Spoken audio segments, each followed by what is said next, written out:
심상치 않은 당내 반발, 일단 물러선 추라고 제목을 달아봤습니다. 이른바 법적으로 논란이 참 많았던, 그러나 추 장관이 의지를 갖고 밝혔었던 비밀번호 자백법. 비밀번호를 자백하지 않으면 처벌할 수 있게끔 법을 만들겠다라는 추 장관 발언 이후 일파만파 논란이 퍼졌습니다. 급기야 민주당 내부에서도 추 장관의 이번 발언은 좀 과했다라는 비판의 여론이 제기됐습니다. 박광계 의원도 그랬고요. 젊은 박성민 목소리도 한번 들어보겠습니다. 추미애 장관께서 말씀하신 이 부분이 국민적 공감대, 특히 민주당을 지지하시는 분들에 대한 공감대를 충분히 얻기에는 아직은 부족한 상황이니까 저는 조심스럽게 신중론을 말씀을 드립니다. 추미애 장관께서 주장하시는 그 내용이 조금 과한 측면이 있다라고 보고 있습니다. 헌법상의 가치라든지 이런 부분은 또 넘어서는 안 되는 금도가 있는 거라고 생각을 하거든요. 그래서 특히 이제 젊은 박성민 최고까지도 추 장관의 발언에 대해서 정면으로 비판을 했습니다. 법조계에서도 추 장관의 이 같은 발상에 대해서 비판적인 입장을 냈습니다. 민주사회를 위한 변호사 모임, 줄여서 민변, 서울변호사회, 대한변호사협회, 한국형사소송법학회 모두 다 일제히 비판. 사과하라, 침해한다, 철회하라, 위헌이다. 이런 비판들이 일자 추 장관이 어제 뉘앙스를 조금 바꿨습니다. 앞섰던 발언과 많이 달라졌는데요. 뭐라고 말했는지 직접 들어보시죠. 장관은 이 법안 계속 추진하려는 의사를 가지고 계십니까? 법안을 말씀드린 게 아니고요. 디지털 시대에 대비한 디지털 로를 좀 연구를 해야 되지 않느냐. 연구 단계라는 네. 말씀이세요? 그렇죠. 그럼 아직 법안을 낼지 말지는 아직 그런 거는 확정된 건 아니라는 말씀이십니까? 네.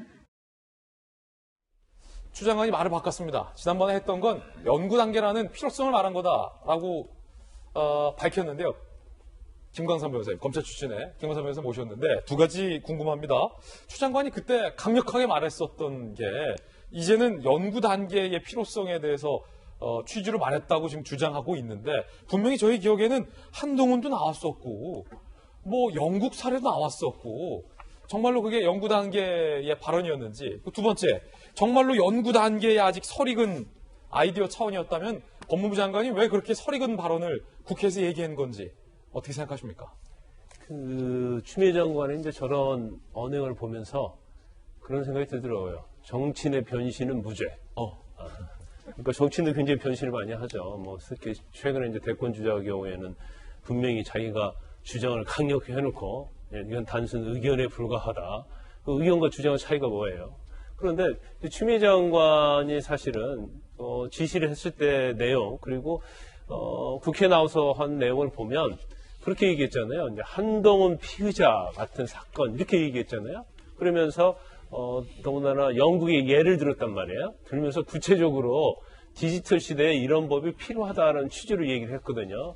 그런데 법이 필요하다고 생각한 게 아니고 연구 과제다 이렇게 또 얘기를 하고 있는 거예요. 그러니까 사실은 약간 좀 우왕좌왕하는 모습 그리고 뭔가 어떤 설익은 그러니까 자기가 어떤 감정에 몰입이 돼가지고 한동훈 같은 사람이 있으면 안 되겠다고 해서 법을 제정을 하고 지시를 한다랄지 검토하라고 지시하는 것 자체가 사실은 잘못된 거죠. 더군다나 그 인권과 관련된 문제랄지 헌법의 가치와 관련된 문제는 굉장히 예민한 문제일 뿐만 아니라 어떤 법을 제정하려면 엄청난 연구 용역을 해서 전문가의 의견을 들어봐야 하고요. 그로 인해서 어떤 영향이 있는지를 반드시 파악을 한 다음에 거기에 대해서 사실 여론도 보고 공론화가 거쳐서 제정을 해야 하는데 단순히 이게 어떻게 보면 자기가 싫어하는 사람 아니면 이런 사람이 있어서는 안 돼. 그런 취지로 말을 던졌다가 안 되니까 연구과제라고 얘기하는 것 자체도 문제고 근데 이제 법무부에서 그 다음에도 그런 얘기가 나왔어요. 이것은 N번방과 같은 또는 이제 사이버 일반 테레범에 대한 것이다. 근데 N번방의 테레범과 한동훈 검사장으로 아무 상관이 없잖아요. 예. 그렇다고 보면 전반적인 흐름 자체는 정말 설익은 상태에서 별다른 생각 없이 감정에 휘둘려서 이러한 지시를 한 게 아닌가 그런 의구심을 지어버릴 수 없는 거죠. 그것은 김광삼 변호사님의 어떤 개인적인 견해. 제 개인적 견해입니다. 네, 좋습니다. 들어봤는데, 자, 김병민 박사님. 네. 야당에서는 좀 어떻게 보는지 궁금한데요. 추 장관의 발언대로라면 내가 이게 옳다라는 소신을 지금 버리지 않았잖아요. 네. 그게 잘못된 발언이었다. 철회하겠다라가 아니라 그건 맞는데 연구한 단계의 취지의 필요성에 대해서 말한 거다. 야당에서는 어떻게 보십니까? 그동안의 추미애 장관의 발언의 흐름을 보면은 상당 부분 뒤로 물러난 건 맞다고 생각합니다. 뭔가 야당 의원이 질문하는 도중에 질문을 끊거나 하는 건 다반사고 여기에 대한 문제가 조금이라도 보이게 분리하면 소설을 쓰고 있다고 얘기를 했던 모습들을 우리 많은 국민들께서 보셨거든요. 이 문제도 아마 추미애 장관이 여론의 지지를 얻고 정면 돌파할 수 있는 분위기가 조성됐다면 쭉 갔을 거라고 생각을 하는데 추 장관이 얘기를 끄집어내고 나서 주변을 둘러보니까 본인에 대한 발언에 대해서 지지하고 있는 곳을 찾아보기가 굉장히 어려운 겁니다.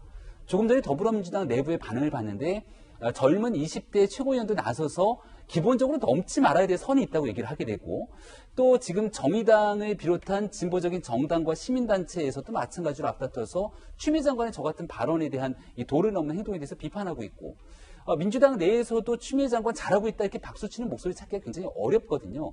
그러니까 추미애 장관이 저런 방식으로 당과 상의되지 않는 거라고 저는 생각을 하는데 좌충우돌 본인만의 독자적인 정치 개인 플레이를 하면 할수록 이게 더불어민주당이 가야 되는 여러 가지 길목 속에서 자꾸 브레이크가 걸리게 된다라는 생각을 가질 거라고 생각하고요. 오늘자 동아일보 신문을 쭉 보다 보니까 예. 동아일보의 신희진 전 국회의원의 그 인터뷰가 쭉 한 면에 실렸더라고요. 거기서 추미애 장관이 해야 되는 역할은 윤석열 총장 계속 때리는 데 집중할 게 아니라 조금 있으면 조두순 이제 출소하지 않습니까? 예. 사회에서 각계각층의 사람들이 보고 있건데 우리 국민의 생명과 안전을 지키기 위해서 법무부가 해야 되는 매우 중요한 일들이 있는데 이런 데서 왜 추미애 장관이 보이지 않느냐는 얘기를 하고 있는 겁니다. 따라서 지금 아마도 집권 여당이 바라보는 야당은 뭐 추미애 장관에 대해서 비판의 목소리를 워낙 많이 했으니까 이 내용을 차치하고서라도 집권 여당이 바라볼 때도 추미애 법무부 장관이 해야 되는 역할들이 과연 저러한 방식으로 가는 것이 온당한 것인가? 저는 이쯤 되면 이런 고민에 빠지게 될 때가 됐다고 생각합니다. 예. 하지만 이 민주당의 상당한 또 지지층들은 우리가 추미애다라며 추 장관에게 지지의 목소리를 보내고 있습니다. 추미애 장관 거취 논란에 우리가 추미애다 해시태그. 어제 유튜브 생중계된 민주당 최고위 채팅창에서 추 장관 응원 물결이 일었다는 거죠. 해시태그 우리가 추미애다. 해시태그 추미애 힘내세요. 민주당은 추미애 장관 지켜야 한다. 내부 총질 정성호 위원장은 탈당시켜라 라고 특히 추 장관에게 정도껏 하세요 좀 이라고 훈수를 넣었던 정성호 민주당 의원에 대해서는 굉장히 비판의 목소리가 어제 일었고요. 우리가 추미애다. 마치 지난 조국 전 장관 국면 때 내가 조국이다라는 응원의 물결과 비슷한 양상이 추 장관을 향해서 어제 민주당 최고위 채팅창에서 보이기도 했습니다. 박수현 의원님, 민주당의 홍보소통위원장. 예. 민주당의 이 주된 분위기는 어떤 겁니까? 우리가 추미애다 쪽입니까? 아니면 청년 최고위의 주장대로 과했다 쪽입니까? 질문 자체가 좀 굉장히 어려운 형태로. 예, 그렇게 뭐 다양한 목소리들이 있는 것이 정당이고 특히 뭐 진보 가치를 지향하는 민주당 내에서는 그런 역동성, 다양성들이 넘칠 수밖에 없지요. 근데 대개 이제 저런 이제 해시태그가 달려서 뭐 저런 아주 열렬한 뭐 지지자들의 어떤 적극적인 의견 표시 뭐 이런 것들에 대해서 저는 뭐 친문 지지자 뭐 이렇게 규정하는 것들에 대해서는 조금 주의해야 한다 생각하고요. 네. 사안에 따라 여러 가지 생각이 있을 수 있다는 생각이고 지금 추미애 장관은 검찰개혁의 완수라고 하는 이 시대적 사명, 국민의 명령을 자기 혼자 어깨에 다 짊어지고 있다라고 하는 그러면서 외로운 투쟁을 하고 있다라는 생각을 할 수밖에 없는 상황인 것 같아요. 그리고 서울시장에 출마할 거냐라는 질문에 검찰개혁을 완수하기 전까지는 어떠한 것도 하지 않기로 맹세했다까지 이야기를 하지 않습니까? 그만큼 검찰개혁 완수에 대한 그 열망이, 그 책임감이 이제 강하다. 또 정치인 추미애로 보면 그 검찰개혁을 완수했다 소리를 들어야 무슨 다른 정치적 향후 행보가 보장되는 거 아니겠습니까?